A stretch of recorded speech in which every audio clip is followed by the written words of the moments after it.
No doubt. ठीक है, अब हम आते हैं प्रॉफिटेबिलिटी रेशियो। बस थोड़ा सा और उसके बाद तो जो क्वेश्चन आंसर का सिलसिला चालू होगा तो लगातार चलता रहेगा। प्रॉफिटेबिलिटी रेशियो सॉल्व कर दें। प्रॉफिटेबिलिटी रेशियो मतलब हमने अब तक क्या क्या देख लिया है?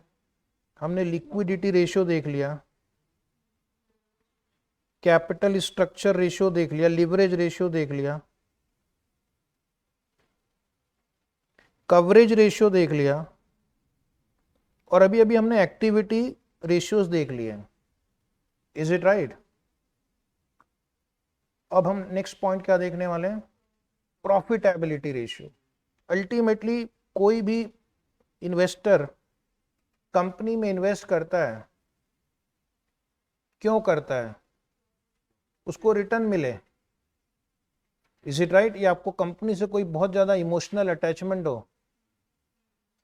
मेरे को कोई इमोशनल अटैचमेंट नहीं है वो आईटीसी से, वो रिलायंस से, ठीक है, वो लार्सन एंड टूब्रो से।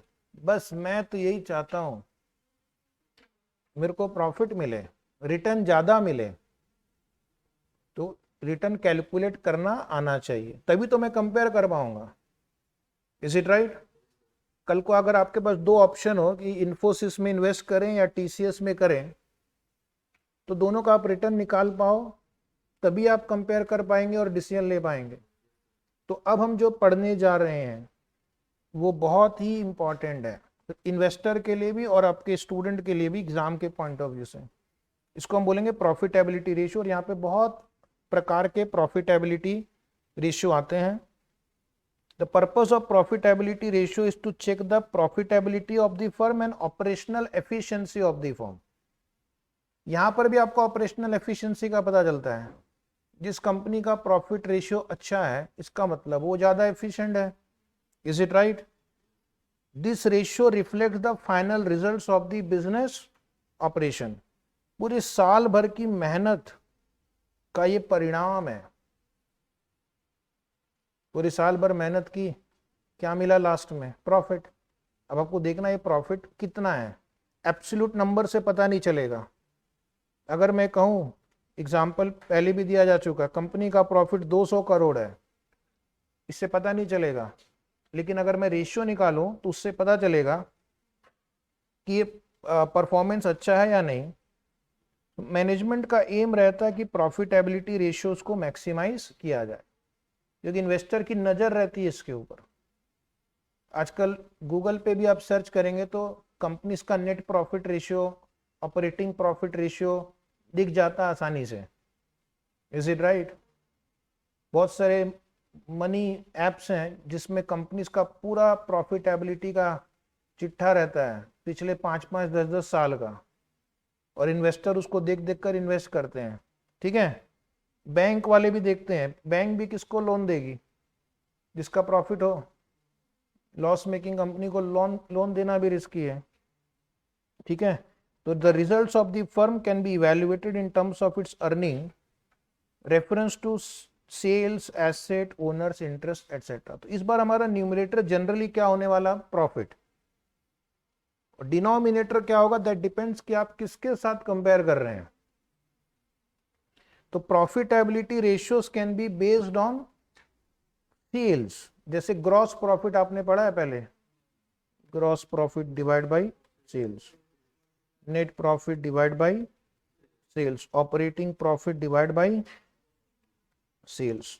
तो यहां पर हम सेल्स को बेसिस पे निकाल रहे हैं कि हम 1 रुपया सेल कर रहे हैं, बदले में ग्रॉस प्रॉफिट कितना हो रहा है, नेट प्रॉफिट कितना हो रहा है, या ऑपरेटिंग प्रॉफिट कितना हो रहा है। कुछ ratios are based on return on investment. Ultimately आपने पैसा लगाया है, बदले में आपको कितना रिटर्न मिल रहा है। ठीक है, जैसे रिटर्न ऑन कैपिटल एम्प्लॉयड है, उसमें हम क्या करते हैं? Net profit upon capital employed ले लेते हैं। या रिटर्न ऑन इक्विटी, इसमें हम लेते हैं net profit divide by equity share holders fund. तो पता चलता है कि भाई हमने जो पैसे लगाए उसके बदले में हमें क्या रिटर्न मिल रहा है। ठीक है, या ओनर पॉइंट ऑफ व्यू से भी हम देख सकते हैं, जो मैंने यहाँ पर एग्जांपल दिया है। एंड एक लास्ट में देखेंगे मार्केट वैल्यूएशन इन्वेस्टर के पॉइंट ऑफ व्यू से।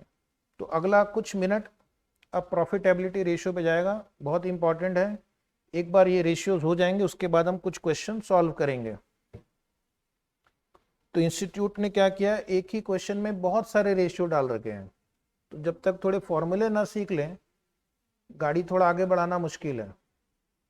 तो जीपी रेशियो मैंने आपको बताया, net profit ratio, operating profit ratio, और एक होता है एक्सपेंस रेशियो। आजकल भी ये बहुत पॉपुलर हो गया है कि कंपनी अपने सेल का कितना परसेंटेज सैलरी में खर्च कर रही है, एडवर्टीजमेंट में खर्च कर रही है, रिसर्च में खर्च कर रही है, is it right, administration expense में खर्च कर रही है। तो that is called expense ratio, जो कि अभी हम एक एक करके इनको देखेंगे। Based on overall return on investment, यहां पर आपको पढ़ना है ROI, return on, ROA, return on asset, ROCE, ROE, return on equity. And based on owners point of view, owner भी देखना चाहता है कि मुझे क्या मिल रहा है, तो उसके लिए हम कैलकुलेट करेंगे DPS EPS। सर DPS मतलब dividend per share, EPS equity पर शेयर। किसने बोला इक्विटी पर शेयर? नहीं, आपने इक्विटी पर शेयर बोला था। अच्छा गलती से, फिर ठीक है। डिविडेंड पे आउट रेशियो, ये सब हम अभी देखने वाले हैं, डोंट वरी। अभी सिर्फ एक लिस्ट बना रहे, एजेंडा तैयार कर रहे हैं। और इन्वेस्टर क्या करते हैं, इन्वेस्टर भी बहुत सारे रेशियो देखते हैं। वो देखते हैं कि जो अर्निंग है उसका मार्केट प्राइस से क्या लेना देना है। तो P ratio, dividend and earning yield, market value to book value, Q ratio, ये भी इंस्टीट्यूट ने कुछ डाल दिया है। क्यू, ये क्या होता है, क्यों होता है, अब जब पहुंचेंगे तब बताएंगे। सारा ज्ञान एक साथ तो नहीं आ सकता ना, एक एक करके आराम से। पहले 10 सेकंड का ब्रेक लेंगे।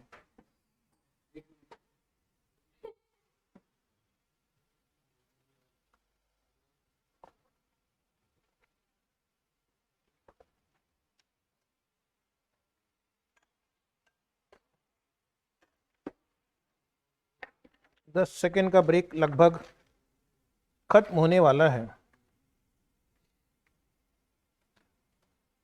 तो जीपी रेशियो पे एक प्रॉब्लम करेंगे, मैं आपको प्रॉब्लम लिखवाऊंगा। पहले जीपी रेशियो का मतलब देख लेते हैं।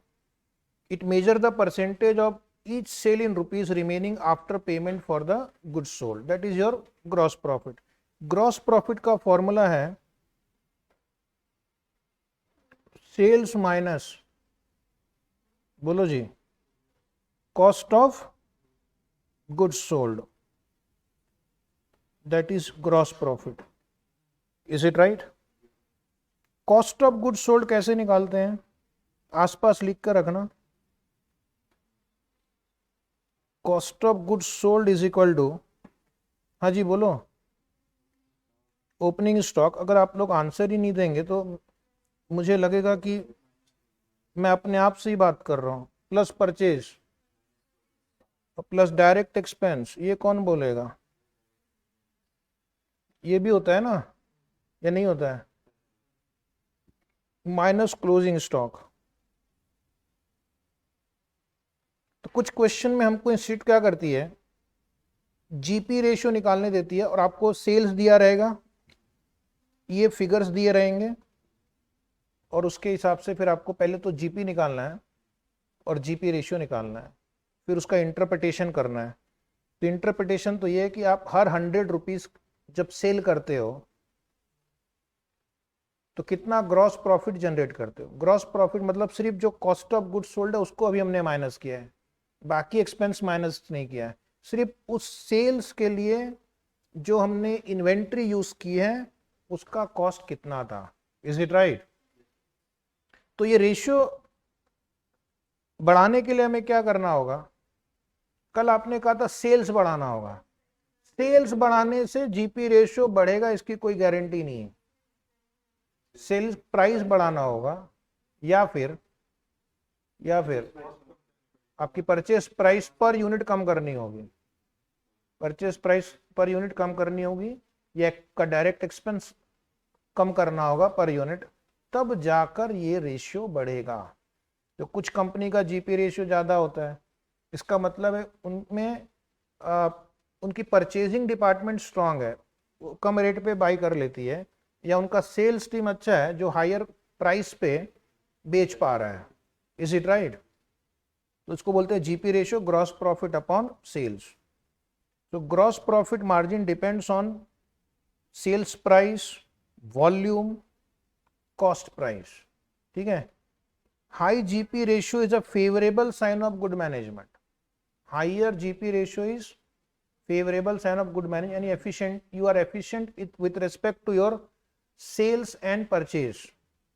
okay, generally industry wise GP ratio बहुत वेरी नहीं करता है, generally industry wise GP ratio बहुत ज्यादा वेरी नहीं करेगा।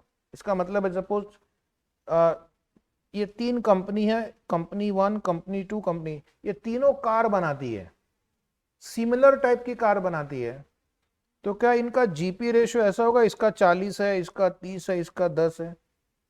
इतना वेरिएशन नहीं होता है, क्योंकि सेलिंग प्राइस तो सबका सिमिलर होता है। सिमिलर कार मैंने बोला, मर्सिडीज और मारुति 800 नहीं बोला मैंने, ठीक है।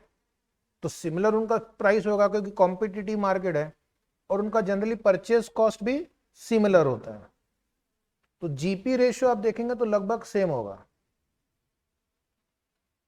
लेकिन अगर जीपी रेशियो डिफरेंट है, इसका मतलब आपकी कंपनी कहीं ना कहीं सेलिंग प्राइस में या परचेजिंग में गलत कर रही है। ठीक है। एक एग्जांपल लिखो जीपी पे, ना तो क्या तुम लोग सो जाओगे। लिखिए कैलकुलेट जीपी रेशियो।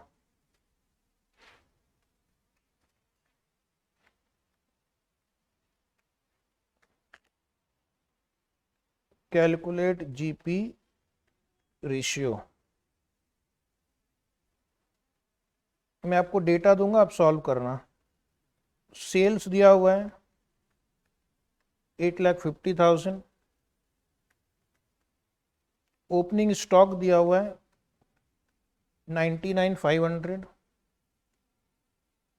परचेजेस दिया हुआ है 545,250, डायरेक्ट एक्सपेंसेस दिया हुआ है 14,250, क्लोजिंग स्टॉक दिया हुआ है, अच्छे से लिखो जस्ट फॉर बेसिक अंडरस्टैंडिंग, 1,49,000। तो ये आपको डेटा दिया हुआ है, इसमें से आपको ग्रॉस प्रॉफिट रेशियो निकालना है। तो पहले हमें क्या करना चाहिए, सीओजीएस निकालेंगे। सीओजीएस में ओपनिंग स्टॉक आ जाएगा 99,500 प्लस परचेज आ गया 545,250 प्लस डायरेक्ट एक्सपेंस आ गया माइनस क्लोजिंग स्टॉक। क्या कोई मुझे सीओजीएस बताएगा? 5,10,000 हो गया। तो point number next, gross profit. Gross profit will be sales minus COGS, 8,50,000 minus 5,10,000, हाँ जी 3,40,000। तो अब आप जीपी रेशियो निकाल सकते हैं,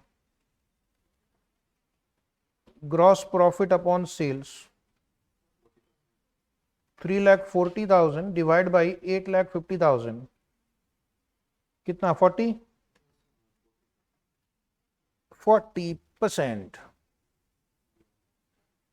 इज इट राइट?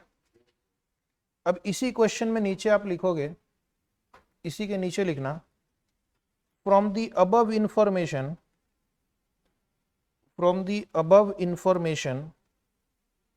मैं आपको वापस क्वेश्चन पूरा नहीं लिखवा रहा हूं।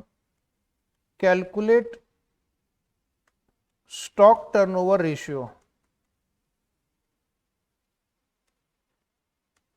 From the above information, calculate stock turnover ratio.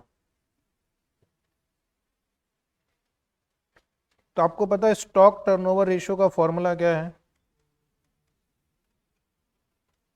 COGS upon average inventory. COGS तो हमने ऑलरेडी निकाल लिया था, 5,10,000। और एवरेज इन्वेंट्री में आपको क्या करना है, ये जो ओपनिंग और ये जो क्लोजिंग स्टॉक है उसका एवरेज बताना जरा। 99,500 प्लस 1,49,000 डिवाइड बाई 2, 124,250। इसको आपको 100 से मल्टीप्लाई नहीं करना, टाइम्स में लिखना है। 4 पॉइंट या 3 पॉइंट कुछ आ रहा है, 4.1 टाइम आ रहा है क्या? 4.1 टाइम्स लिख दीजिए। तो इस टाइप से आपको सिंपल क्वेश्चन पहले मैं प्रैक्टिस करवा देता हूं, बीच बीच में मन लगा रहेगा, है कि नहीं? क्या बोल रहे हैं?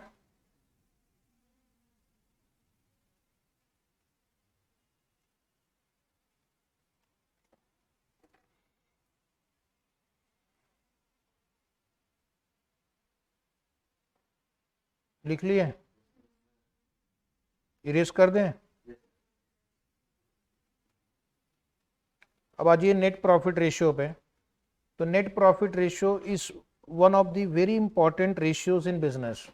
फाइनली ये पूरे साल भर जो मेहनत की उसका ये नेट इम्पैक्ट है। सेल्स तो आपने जनरेट कर लिया, लेकिन हमें एक और चीज साथ में जनरेट करनी चाहिए, नेट प्रॉफिट। सेल हुआ और नेट प्रॉफिट नहीं हुआ तो कोई मतलब नहीं है। यानी आपका बिजनेस ऐसा होना चाहिए कि उसमें सारे खर्चे काटने के बाद कुछ बचना भी तो चाहिए। तो ये जो बचता है इसको हम बोलते हैं नेट प्रॉफिट। और इन्वेस्टर देखता है कि ये कंपनी प्रॉफिट मेकिंग है या नहीं। Higher ratio better the performance, lower ratio poor the performance. Industry के साथ देखना है कि बाकी कंपनी का नेट प्रॉफिट रेशियो कैसा है। यहां पर दो कंपनी एक दूसरे से काफी वेरी कर सकती है। जीपी रेशियो में अगर कंपनी सेम इंडस्ट्री में रहेगी तो उनके बीच वेरिएशन ज्यादा नहीं होगा। वो सेम इंडस्ट्री वाली कंपनी का इनपुट कॉस्ट भी लगभग सेम होता है और सेल्स भी लगभग सेम प्राइस पे करते हैं। ठीक है, ये पेन मान लो मैं भी बेच रहा हूं और तुम भी बेच रहे हो, तो तुम भी 10 रुपए में बेचोगे, मैं भी 10 में ही बेचूंगा। तुम भी उसी सप्लायर से खरीदोगे 8 में, मैं भी 8 में खरीदूंगा। थोड़ा बहुत डिफरेंस हो सकता है। अगर मैंने बहुत वॉल्यूम में खरीदा तो मुझे कुछ डिस्काउंट हो सकता है, लेकिन 8 का मुझे 4 में तो नहीं दे देगा वो।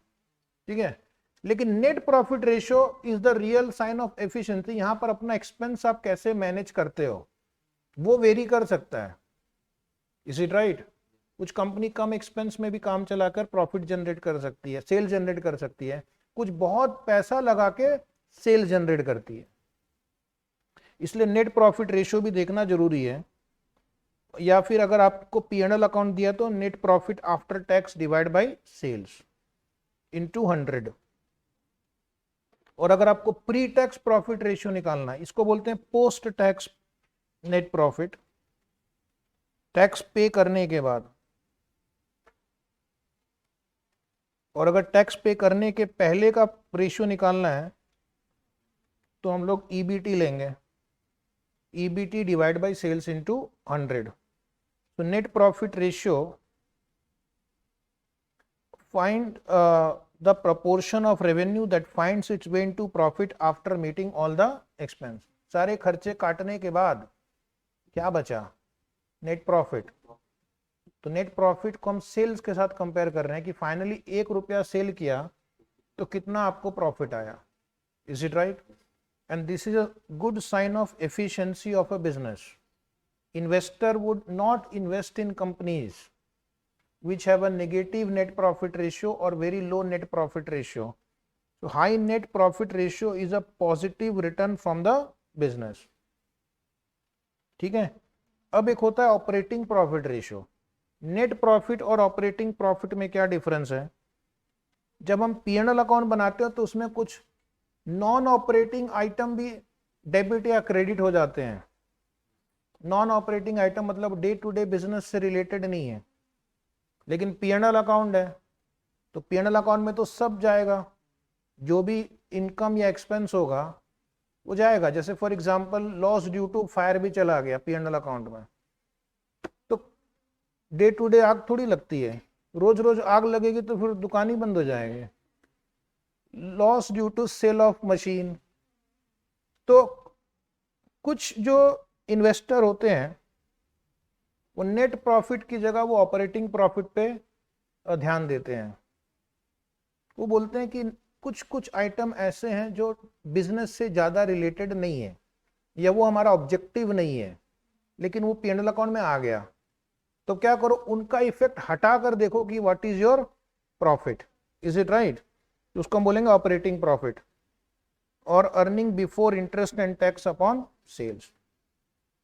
तो आप क्या करना, अगर कुछ नॉन ऑपरेटिंग आइटम रहे तो उसको हटा देना। तो डिपेंडिंग अपॉन कि आपका पर्पस क्या है, आप EBIT भी ले सकते हो, EBT ले सकते हो, अर्निंग आफ्टर टैक्स भी ले सकते हो। एग्जाम पॉइंट ऑफ व्यू से अगर उन्होंने कहा कि find out the operating profit ratio, तो आपको EBIT लेना है एग्जाम पॉइंट ऑफ व्यू से, ठीक है? ऐसा कोई कानून नहीं है अपने देश में, बट हम स्टूडेंट है तो इसलिए इंस्टीट्यूट का भी ध्यान रखना है वो क्या चाहती है। ऑपरेटिंग प्रॉफिट पूछ रहा है मतलब EBIT divide by sales into 100। और नॉन ऑपरेटिंग आइटम अगर हम कंसीडर यूजुअली नहीं करते हैं। ऑपरेटिंग प्रॉफिट कैसे निकालेंगे? Sales minus COGS minus operating expense. And this is also very important ratio not only for exam but also for the investor, क्योंकि इससे कंपनी की एफिशिएंसी का पता चलता है। How much efficient is the company for every 1 rupee of sale generated, how much profit it is able to generate before deducting interest and tax. Interest तो कैसा है कि फाइनेंसिंग कॉस्ट है, उसमें बहुत ज्यादा आपकी एफिशिएंसी नहीं झलकती है। टैक्स तो सरकार को देना है, उसमें भी आपकी एफिशिएंसी झलकती नहीं है। आपकी एफिशिएंसी कब तक है? जब तक आप एक्सपेंस को कंट्रोल कर सकते हैं, that is your operating profit. इसलिए बहुत सारे एनुअल रिपोर्ट में भी लिखा रहता है कंपनी का इस साल का earning before interest tax depreciation and amortisation इतना है, एबिडा यानी इतनी हमारी ऑपरेटिंग प्रॉफिट है। वहां तक मैनेजमेंट का एफिशिएंसी है, वहां तक मैनेजमेंट की एफिशिएंसी, उसके बाद फाइनेंस कॉस्ट और बाकी सरकार के खर्चे, उस पर हम क्या कर सकते हैं। This ratio is followed closely by analyst because it focuses on the operating result. ये आपकी ऑपरेटिंग परफॉर्मेंस को इंडिकेट करता है, इसलिए रेशियो बहुत इंपॉर्टेंट है। And operating profit is also referred as EBIT, earning before interest and tax. कुछ कुछ जो एनालिस्ट होते हैं वो एबिडा लेते हैं, earning before interest tax depreciation and amortisation. लेकिन आप स्टूडेंट हैं, आप ज्यादा स्टंटबाजी नहीं करेंगे। उन्होंने एबिडा पूछा तो करना है, न तो एबिट से ही काम चला लेना है, ठीक है? बट बहुत सारे एनालिस्ट जो आजकल प्रैक्टिकली है वो एबिडा यूज करते हैं, डेप्रीशिएशन और अमोर्टाइजेशन भी नहीं लेते। उनका कहना है वो भी अकाउंटिंग का ही एक परिणाम है, उसमें मैनेजमेंट की क्या एफिशिएंसी या इनएफिशिएंसी है। मैनेजमेंट की efficiency sales, cost of goods sold और ऑपरेटिंग एक्सपेंस को कैसे मैनेज करते हैं उसमें है। Is it right? कुछ एनालिस्ट और भी रेशियोज का एनालाइज करते हैं, जैसे कि कौन सा एक्सपेंस सेल्स का कितना है, कौन सा एक्सपेंस सेल्स का कितना परसेंटेज है, सेल का कितना परसेंटेज हम किस एक्सपेंस में खर्चा कर रहे हैं, तो that is called expense ratio.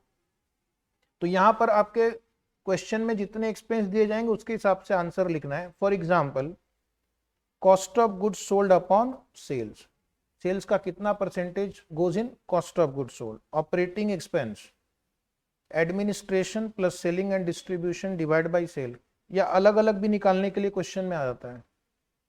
अलग अलग कैसे आता है? find out administrative expense to sales ratio, find out selling and distribution expense to sales ratio, find out salary expense to sales ratio। तो ये आपको क्या करना है, जो भी एक्सपेंस पूछा है लेना है। ये सब रेशियो कैलकुलेट करके फायदा क्या है, फर्स्ट हम पिछले साल को इस साल से कंपेयर करते हैं। पिछले साल अगर ये रेशियो 30% था और इस साल 40 हो गया है तो हमारा एक्सपेंस बढ़ा है relatively as compare to sale, is it right. दूसरी कंपनी के साथ कंपेयर कर सकते हैं, जैसे बहुत सारी कंपनी रिसर्च एक्सपेंडिचर कंपेयर करती है, पेपर में भी आता है। इंडिया की कंपनी मुश्किल से 1% ऑफ सेल रिसर्च पे खर्च करती है, यूएस की कंपनी सेल का 10% रिसर्च पे खर्च करती है, तभी तो वो हर बार कुछ ना कुछ नई टेक्नोलॉजी, प्रोसेस, सॉफ्टवेयर डेवलप कर पाती है। ठीक है, इंडिया की कंपनी सेल्स एंड प्रमोशन पे, सेल प्रमोशन पे 30% खर्च करती है, कुछ कंपनी भी इसी करती है। कंपेयर कर सकते हैं कौन अपना रेवेन्यू का कितना परसेंटेज एडवर्टीजमेंट पे खर्च कर रहा है। ऑडिटर कंपेयर करते हैं, ऑडिट करने जब जाते हैं ना तो हम देखते हैं लास्ट ईयर इतना परसेंटेज हुआ था, इस साल इतना है। डिफरेंस अगर ज़्यादा दिख रहा है तो कहीं ना कहीं कुछ गड़बड़ है, कुछ एक्सपेंस गलत हेड में चले गए होंगे, ऐसा हो सकता है ना। सेल्स का रेशियो बढ़ गया और एडमिन का रेशियो घट गया, ऐसा हो सकता है कि आपने एडमिन एक्सपेंडिचर को सेल्स में दिखा दिया होगा, तो वो सब भी पता चल जाता है। गवर्नमेंट भी ट्रैक करती है कि आप किस हेड में कितना एक्सपेंडिचर कर रहे हैं, उसके हिसाब से गवर्नमेंट की पॉलिसीज डिसाइड होती है। ठीक है, ये हो गया हमारा। अब है operating ratio, very important. Student गलती क्या करता है, दो रेशियो के नाम एक जैसे हैं, operating ratio, operating profit ratio,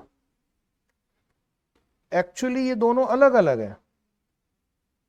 operating ratio में हम COGS plus operating expense by 100 लेंगे, यानी एक तरह से कॉस्ट कितना है वो निकाल रहे हैं। Operating cost to sales ratio निकाल रहे हैं हम, जबकि ऑपरेटिंग प्रॉफिट रेशियो में हम ऑपरेटिंग प्रॉफिट टू सेल्स निकाल रहे हैं। एक्चुअली दोनों एक दूसरे का वो कॉम्प्लीमेंट्री, एक अगर 60 है तो दूसरा 40 होगा। स्टूडेंट यहां पे गलती करता है, एक वर्ड प्रॉफिट वर्ड को भूल जाता है। ठीक है, दूसरा गलती हम क्या करते हैं, हम ऑपरेटिंग रेशियो पूछा तो सिर्फ अदर ऑपरेटिंग एक्सपेंस को कंसीडर करते हैं, हमें COGS को भी कंसीडर करना है, यस और नो, तब जाकर आपका ऑपरेटिंग रेशियो सही आएगा। उसी तरह कंपनी फाइनेंशियल एक्सपेंस रेशियो भी निकाल सकती है, फाइनेंशियल एक्सपेंस अपॉन सेल्स, तो जिसके साथ दिया जाए उसको करते जाने का। ठीक है, ऑपरेटिंग जब आप कॉस्ट निकालते हो तो उसमें loss due to theft, goods destroyed by fire, ये सब आइटम कंसीडर नहीं करना है। ठीक है, और अगर क्वेश्चन आपको अलग अलग पूछेगा तो अलग अलग आपको administration expense and selling and distribution expense निकालना पड़ेगा। ठीक है, अभी मैं आपको एक क्वेश्चन दूंगा ताकि आपकी एक्टिविटी चालू रहे बीच बीच में, है कि नहीं। दे दिया जाएगा कि रहने दें, दे दिया जाए। लिखिए, calculate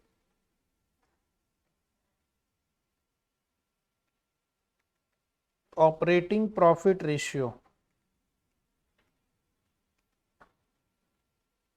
calculate operating profit ratio.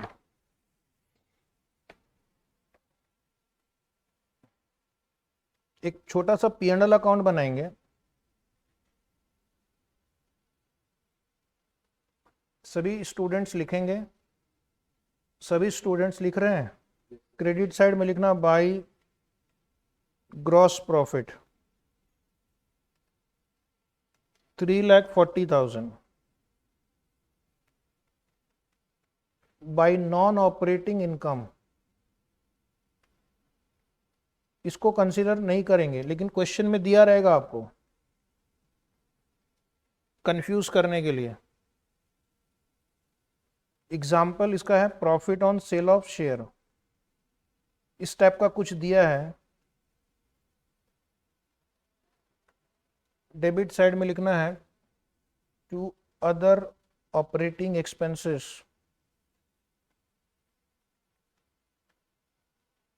$1,95,000 to non-operating expenses, bracket में loss due to fire 4,000 and to net profit, net profit कितना आया, यहाँ 3,49,000 है, 1,50,000 आया, चेक कर लेना एक बार। तो आपको एक ऐसा छोटा सा मैं एग्जांपल दे रहा हूं ऑपरेटिंग प्रॉफिट रेशियो निकालने के लिए। अब यहां पर स्टूडेंट क्या करेगा, नीचे एक नोट लिखना, नोट सेल्स इज ₹8,50,000, सेल का भी फिगर लगेगा ना आपको। स्टूडेंट क्या करता है जल्दी जल्दी में, ये 1,50,000 डिवाइड बाय 8,50,000 लिख देगा। क्या ये करना सही होगा या गलत होगा? गलत, क्योंकि इस P&L अकाउंट में दो नॉन ऑपरेटिंग इनकम और एक्सपेंस वाले आइटम है। Is it right? तो आपका आंसर होगा, पहले मैं स्टेप 1 में ऑपरेटिंग प्रॉफिट निकालूंगा। तो ऑपरेटिंग प्रॉफिट होगा net profit plus add back कर देंगे नॉन ऑपरेटिंग एक्सपेंस और लेस कर देंगे नॉन ऑपरेटिंग इनकम। तो नॉन नेट प्रॉफिट 1,50,000 है, नॉन ऑपरेटिंग एक्सपेंस 4,000 है, नॉन ऑपरेटिंग इनकम 9,000 है। अब मुझे बताओ कि इस कंपनी का जेन्युइन बिजनेस करके प्रॉफिट कितना आया? 1 लाख। Very good. अब हम रेशियो निकालने के लिए तैयार हैं। Operating profit ratio, operating profit ratio. तो हम operating profit divide by sales ले रहे हैं। 1,45,000 डिवाइड बाई 8,50,000 इंटू 100 कर देना। बोलो जी। 17.06। हाँ ठीक है, अप्रोक्सीमेटली। कौन सा अपने को चांद पे जाना है, रेशियो ही तो निकालना है। ठीक है, तो इस तरह से आपको ऑपरेटिंग प्रॉफिट रेशियो निकालना है।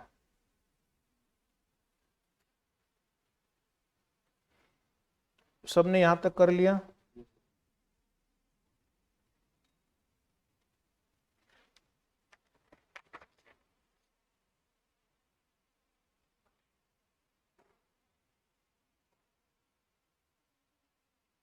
ओके, अब हम नेक्स्ट पे आते हैं, which is really very important, is profitability ratio which are based on return on investment।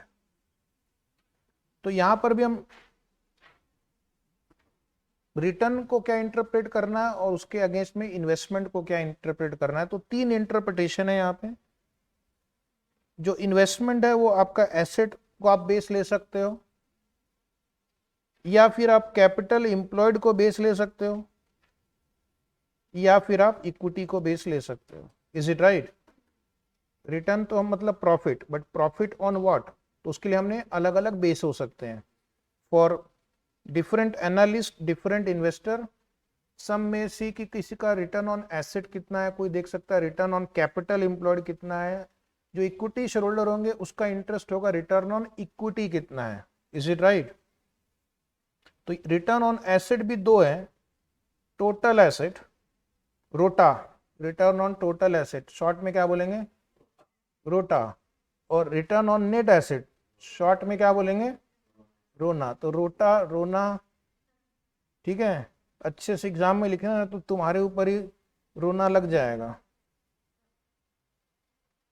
दोनों में डिफरेंस है। यहां पर आप क्या करेंगे, fixed asset plus current asset लेंगे, यहाँ पे fixed asset plus working capital, यानी current asset minus current liabilities. Exam में आपको क्या पूछा जाए और क्या डेटा दिया उसके हिसाब से कैलकुलेट किया जाता है। तो चलिए एक एक करके। बेसिकली फॉर्मूला क्या रहेगा, ऊपर में रिटर्न लिखना है और डिनोमिनेटर में इन्वेस्टमेंट लिखना है। अब आपको इन्वेस्टमेंट की डेफिनेशन एसेट भी हो सकती है, कैपिटल एम्प्लॉयड भी हो सकती है, इक्विटी भी हो सकती है। एग्जाम में थियरी क्वेश्चन भी आता है, right a note on ROI, return on investment is, क्या लिखा है यहाँ पे, most important ratio of all. Most important, ultimately business क्यों कर रहे हैं, रिटर्न अर्न करने के लिए। इन्वेस्टर इन्वेस्ट क्यों कर रहा है, रिटर्न अर्न करने के लिए। वो जानना चाहता है, क्या जानना चाहता है भाई साहब, कि कंपनी कितना रिटर्न जनरेट कर रही है हमारे इन्वेस्टमेंट में। अगर हमारी उम्मीद या हमारी उम्मीद से ज़्यादा कर रही है तो हम इन्वेस्ट करेंगे, और अगर हमारी उम्मीद से कम है तो कहीं और इन्वेस्ट करेंगे। So it is the percentage of return on funds invested in the business by the owner. This ratio tells whether or not all the efforts put in by the business has been worthwhile। कोई भी business आप करोगे, आप capital लगाओगे, funds लगाओगे, तो आपका एक उम्मीद रहेगा कि इसमें से मुझे इतना रिटर्न मिलना चाहिए। तो आपने कैलकुलेट किया, अपनी एक्सपेक्टेशन के साथ कंपेयर किया, अगर एक्सपेक्टेशन फुलफिल हो रही है तो ठीक है, कंटिन्यू करेंगे। लेकिन अगर एक्सपेक्टेशन से कम है तो we have to take a decision whether to continue और शट डाउन और go to other business. Okay, so हमारे को क्या करना है, दो नंबर को कंपेयर करना है, रिटर्न वर्सेस इन्वेस्टमेंट। रिटर्न यानी profit, investment can B asset, capital employed, equity. तो इंस्टीट्यूट जो बोले एग्जाम के लिए वैसा ही करना है। तो बेसिक फॉर्मूला याद रखना है, return on investment is return divide by investment. Return means profit और अर्निंग, ठीक है। इस फॉर्मूले को हम एक और तरीके से भी लिख सकते हैं, आप देखो और बताओ कि ये सही है या गलत। रिटर्न डिवाइड बाय सेल्स कर दिया हमने, इनटू सेल्स बाय इन्वेस्टमेंट, यानी सेल को हमने, सेल दोनों न्यूमरेटर और डिनोमिनेटर को हमने क्या किया, सेल से डिवाइड कर दिया, ठीक है। अगर हम न्यूमरेटर और डिनोमिनेटर दोनों को किसी सेम नंबर से डिवाइड करेंगे तो हमारा रेशियो सेम आता है।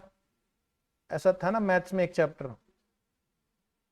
10/20 लिखा है तो मैं 10/5 भी कर दूं और 20/5 भी कर दूं तो भी हम वहीं पहुंचेंगे या नहीं, जोर से हाँ बोलो।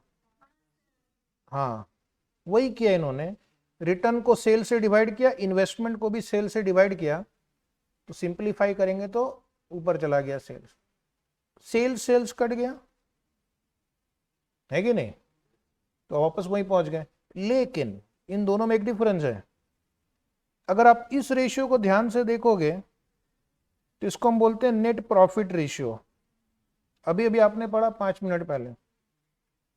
और इस रेशियो को आप ध्यान से देखोगे तो टर्नओवर रेशियो है, यानी उन्होंने कहा ये एनालाइज कर रहा है और उसके डिटेल में जा रहा है कि रिटर्न ऑन इन्वेस्टमेंट का कारण क्या है, net profit ratio and turnover ratio.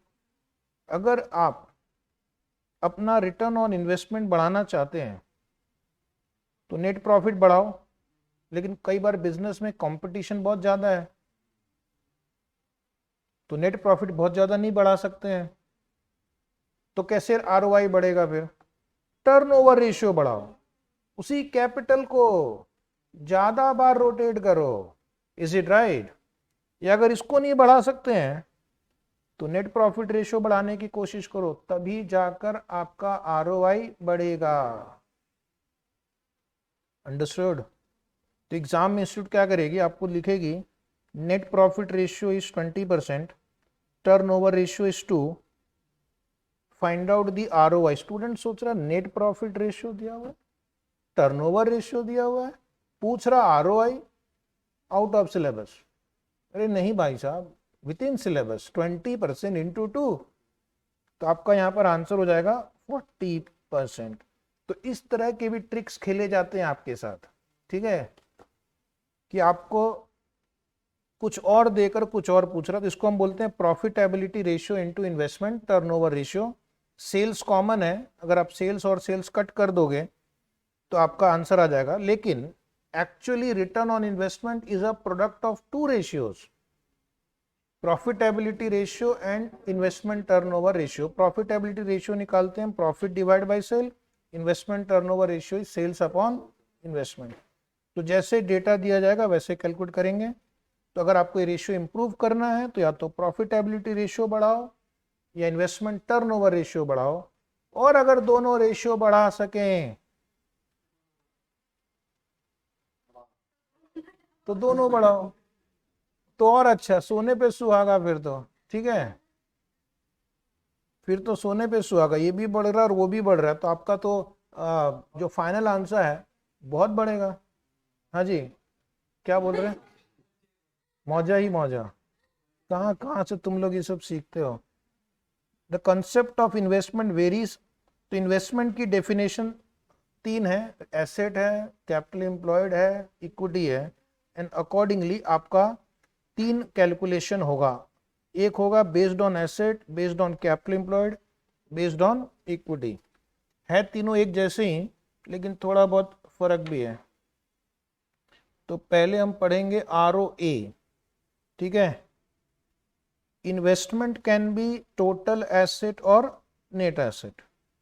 When funds employed in net assets, further funds employed in net assets are also known as capital employed, which is nothing but net worth plus debt, whereas net worth is equity shareholders fund, ठीक है। इसका मैं आपको मतलब समझाता हूं। Suppose ये balance sheet है, ये एसेट है, fixed asset, current asset, current liability, share capital, reserve and surplus, date funds. Debtor नहीं बाबा, लायबिलिटी साइड में कौन डेटर लिखता है। नहीं नहीं, मुझसे ही गलती हो गई। छोटे बच्चों के साथ रिस्क नहीं ले सकते हैं, लोन लिख देते हैं, ठीक है। डेट लिखने से डेटर भी समझ सकता है कोई। तो अब इसमें क्या करना है, अगर टोटल एसेट पूछे तो आपको fixed asset plus current asset लेना है। लेकिन अगर नेट एसेट पूछे तो दो तरह से कैलकुलेट कर सकते हैं, fixed asset plus current asset minus current liabilities. और या तो हम इन तीनों को ऐड कर दें या फिर इन तीनों को ऐड कर दें। यस और नो, बोलो ना। हाँ, share capital plus reserve and surplus plus lone and boring, जो भी है। यस और नो। एग्जाम में आपको डेटा दोनों साइड से दिया जा सकता है। तो अगर लायबिलिटी साइड का डेटा दिया तो आपको share capital, reserve, long term debt लेना है। और अगर एसेट साइड दिया है तो fixed asset, current asset minus current liabilities, both are equal ना। बैलेंस शीट से तो फिगर लिया है। क्या आप एग्री करते हैं। और एक चीज सुनना, ये जो आपने लिखा है share capital, reserve and surplus, loan and boring, इसको हम कैपिटल एम्प्लॉयड भी बोलते हैं। क्या बोलते हैं, कैपिटल एम्प्लॉयड। इसका मतलब है return on net asset, RONA is equal to ROCE। Return on net asset is equal to return on, because जो आप डिनोमिनेटर में ले रहे हैं वो सेम है।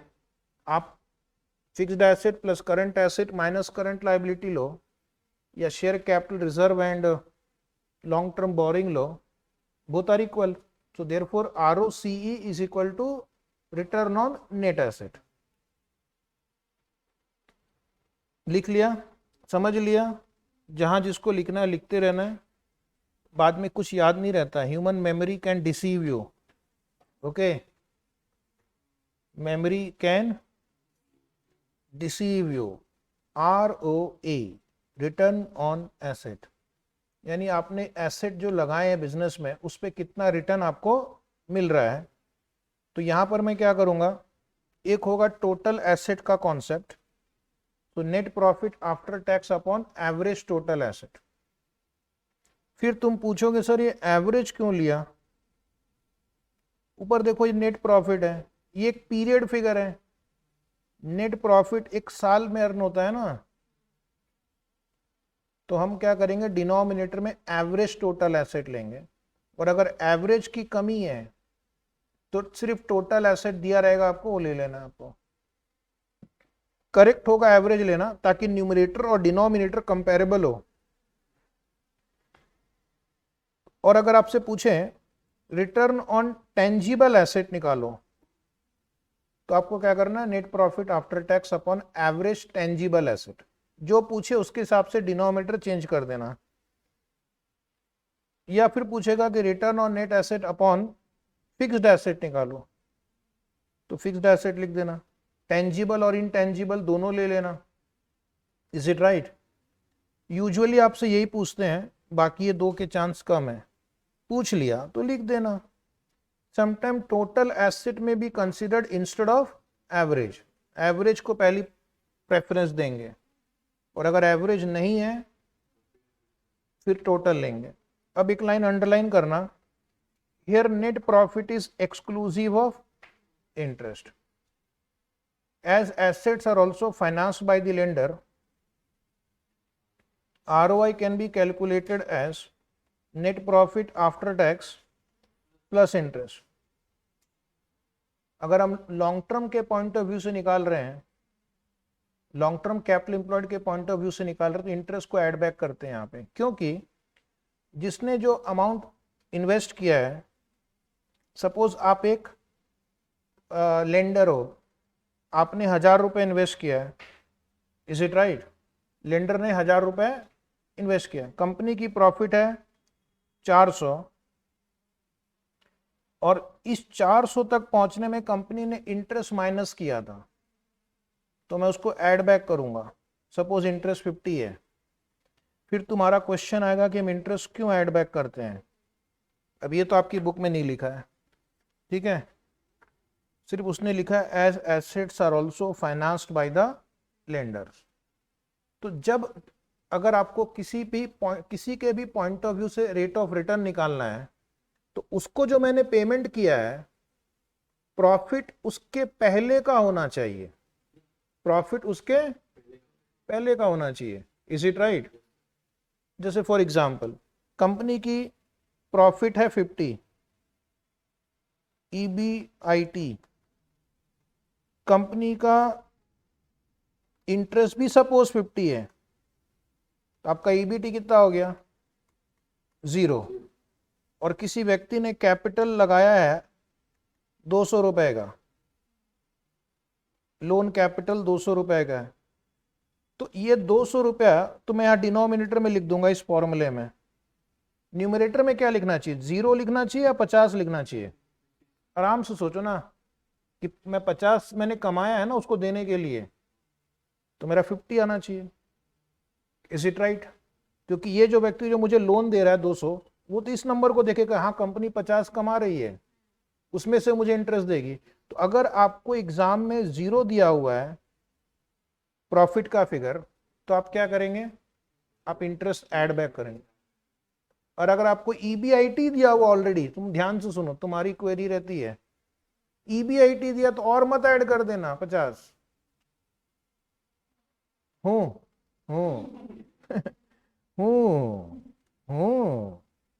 जब कुछ घटेगा तभी वो ऐड होगा.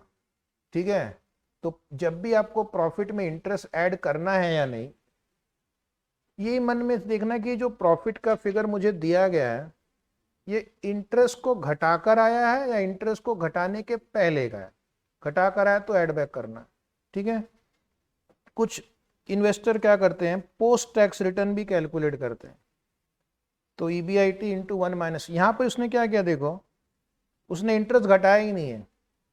EBIT मतलब अभी तक इंटरेस्ट माइनस नहीं हुआ है, इसलिए EBIT इंटू 1 माइनस टी कर दिया। So that is called post tax return.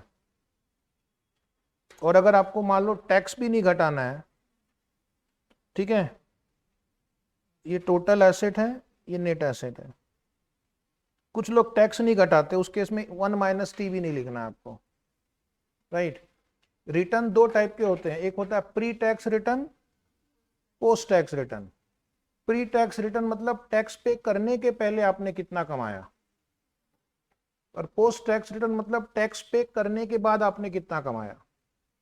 तो अगर एग्जाम में आपको प्री टैक्स रिटर्न लिखा है तो टैक्स को हम कंसीडर नहीं करेंगे एक्सपेंस में, और पोस्ट टैक्स रिटर्न पूछ रहे हैं तो टैक्स को माइनस करना है। ये जो फॉर्मूले हैं ये पोस्ट टैक्स रिटर्न का है, क्योंकि यहां पर इन्होंने टैक्स को हटाया है।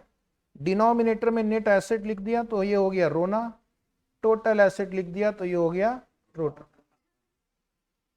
रोना और ROC आर सेम, रोना और ROC is okay.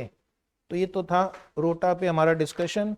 Now will continue tomorrow.